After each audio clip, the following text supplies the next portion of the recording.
Bonjour à tous, alors je m'appelle Simon Mathilde, j'ai 19 ans et aujourd'hui je vais vous parler de mon cancer.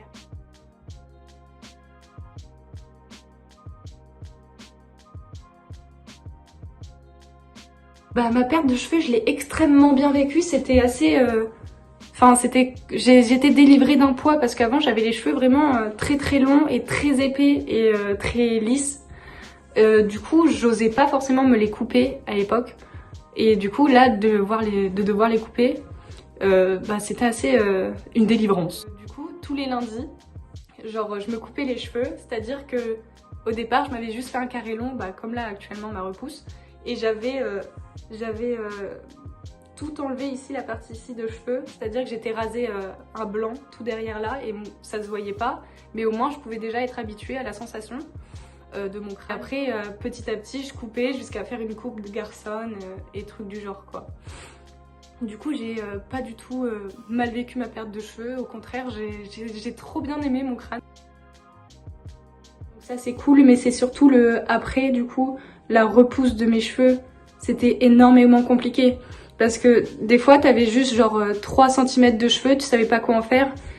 Et c'était juste incoiffable. Moi, j'avais énormément de mal avec le regard des autres par rapport à ça.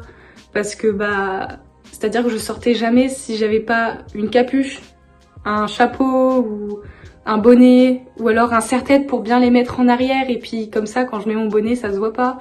Que des trucs comme ça. Des fois, littéralement, je sortais faire du shopping, je revenais en pleurs de chez moi parce que je ne supportais pas ma tête dans le miroir à cause de mes cheveux. Mais j'allais même jusqu'au... Des fois, ça allait loin. C'est-à-dire que je m'endormais avec un bonnet sur la tête. Le matin, je me réveillais avec le bonnet sur la tête parce que je ne voulais pas que ma famille me voie avec des repousses de cheveux totalement bizarres, quoi.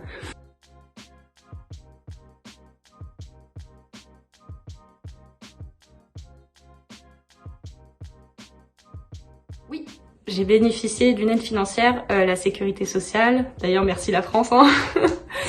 Non, en vrai, c'est surtout... en fait, t'arrives dans un magasin spécialisé en perruques. C'est-à-dire que t'as une liste de magasins agréés partout dans le monde. Tu choisis là où tu veux aller, tu y vas, tu prends un rendez-vous, tu y vas. Et on te donne un catalogue et on te dit ça, c'est les premiers échelons de perruques, c'est-à-dire les perruques qui sont entre 900 € et 1000 €. C'est-à-dire, c'est des perruques en cheveux synthétiques et ça va être... c'est pas très bien ce que je veux dire, mais à la farfouille du coin, il y avait les mêmes, littéralement.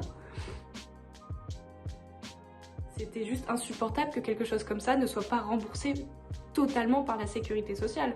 Et je le pense aussi, moi aussi, hein, parce que, je sais pas, juste c'est aberrant de voir ça.